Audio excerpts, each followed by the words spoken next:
स्वागत करती हूँ। आज का टॉपिक ग्रहों का विशेष प्रभाव। देखिए, हमारे जीवन में ग्रह अपना प्रभाव डालते हैं, ये तो सर्वविदित है। और ग्रह विशेष प्रभाव कब डालते हैं, आज मैं आपको इसके बारे में बताने जा रही हूँ। विशेष प्रभाव 3 ग्रहों का मुख्य रूप से पड़ता है। एक बृहस्पति है, एक शनि है और एक राहु है। ये तीनों बहुत ही महत्वपूर्ण ग्रह हैं और इनका गोचर भी बड़ा होता है। गुरु एक राशि में 12 से 13 महीने रहता है, शनि एक राशि में 2.5 वर्ष रहता है और राहु एक राशि में 1.5 वर्ष रहता है। अब ये जब गोचर करते हैं तो एक राशि में लंबे समय तक बैठते हैं। इन्हीं का विशेष प्रभाव देखा जाता है।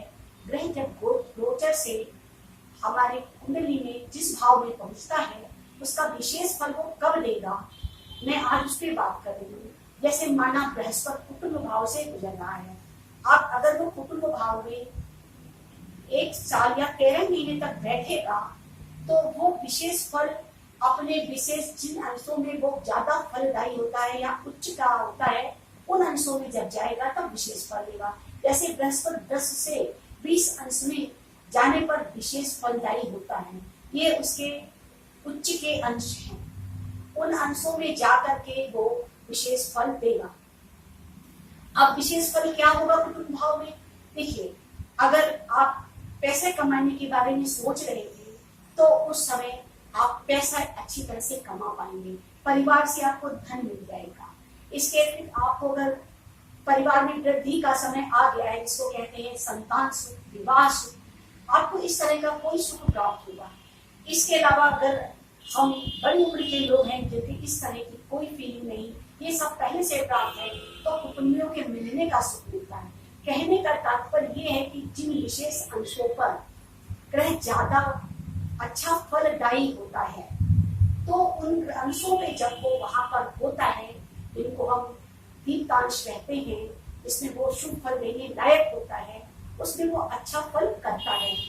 ऐसे ही सभी ग्रहों का अलग अलग अंशों पर विशेष फल देने का अलग अलग डिग्री वाइज मानदंड है। हम आपको बोल कर इसे समझाएंगे कि कौन सा ग्रह कब विशेष फल किस अंशों में देगा। आइए बोल के माध्यम से इसे समझेंगे। देखिए, ग्रहों का विशेष प्रभाव, मैंने आज का टॉपिक ये उठाया है और अभी मैंने बताया कि ये देखिए 9 के 9 ग्रहों का बता रही हूँ। 3 का गोचर बस मैंने अभी बताया कि जो ज्यादा एक्टिव होते हैं, परंतु हमें तो 9 के 9 ग्रहों का समझना है। ये सारे ही ग्रह रोटेट करते हैं और बारी बारी से कुंडली के किसी न किसी घर से तो गुजर ही रहे होते हैं। जन्म के समय की एक फिक्स कुंडली होती है, बाकी टाइम तो ग्रह रोटेट करते रहते हैं। तो जब ग्रह रोटेशन से पहुंचते हैं तो अपना विशेष फल कब देते हैं, ये बात आज मैं बता रही हूँ।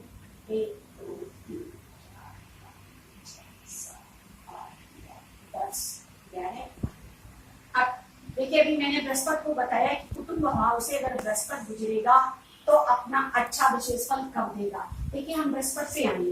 देखिए, ये बृहस्पति गुरु ये 10 से 20 अंश तक विशेष फलदायी है। अब इन अंशों पर जब हमारा गुरु यहाँ पर बैठेगा जाकर के द्वितीय भाव में, तो कुटुंब का फल बढ़िया होगा, पारिवारिक मिलन होगा, धन का लाभ होगा, कुटुंब में वृद्धि हो सकती है, कोई मांगलिक कार्य हो सकता है और आपके कुटुंब में आना जाना भी हो सकता है। ये इसका विशेष फल हुआ। अब बारी बारी से सबका समझ लें, फिर मैं उसके चार्ट पे समझा दूंगी। देखिए, सूर्य 1 से 10 अंश तक विशेष फल देगा। सूर्य 1 महीने तक एक राशि पर रहता है और फिर दूसरी राशि में चला जाता है। अगर मान लीजिए शुक्र सूर्य लगन से गुजरा और यहाँ पे सूर्य 1 नंबर पर है, यहाँ पर वो उच्च का भी होता है। अब उच्च का सूर्य अगर लगन से जा रहा होगा तो ये पर्सनालिटी का घर है, तो व्यक्ति की पर्सनालिटी उस 1 महीने में बहुत अधिक निखर जाएगी।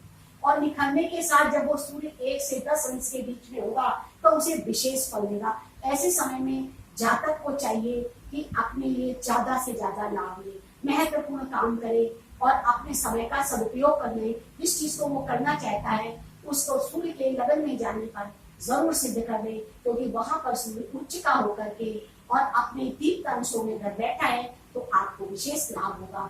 अब चंद्रमा क्या, ये भी 20 से 30 अंश पे विशेष फलदायी है। और मान लीजिए चंद्रमा तो 2.25 दिन ही रहता है, एक घर में, तो अब उसका क्या करें? जब 2.25 दिन के लिए चंद्रमा अपने उच्च राशियों में जाए, जैसे उसकी 2, यही राशि जो दूसरा घर है इसको 2 वृष राशि कहते हैं।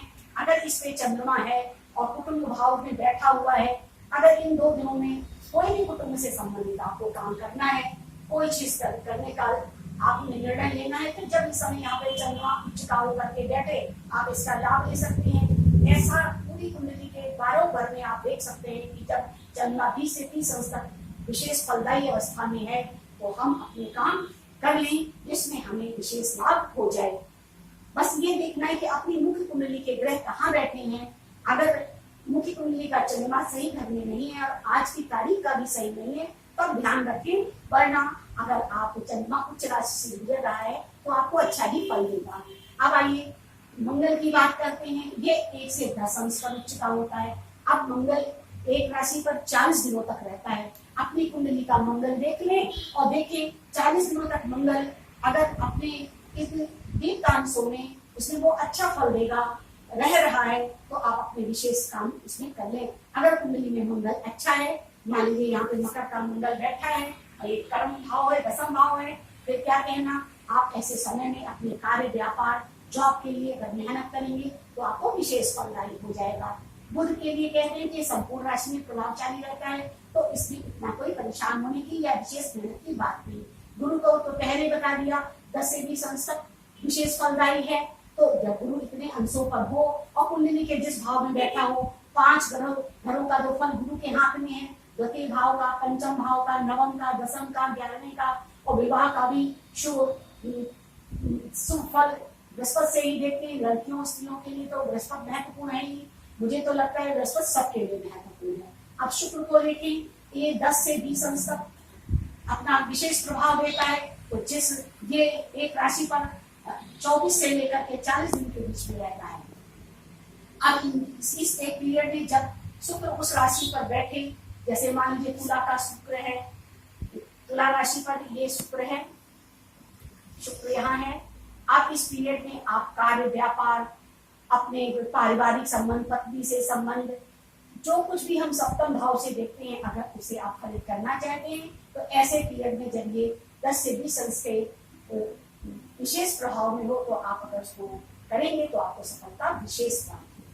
अब शनि 10 से 20 अंश पे है और शनि को भी देख लीजिए कुंडली में कहाँ बैठा है, और जब 10 से 20 अंश बहुत विशेष प्रभावशाली हो तब उसके लिए भी आप एक्टिव हो जाएं। तो जो शनि से संबंधित काम हैं, जो फल आपको लेना है, शनि जिन जिन ग्रहों को गवर्न करता है आप उसे देख सकते हैं।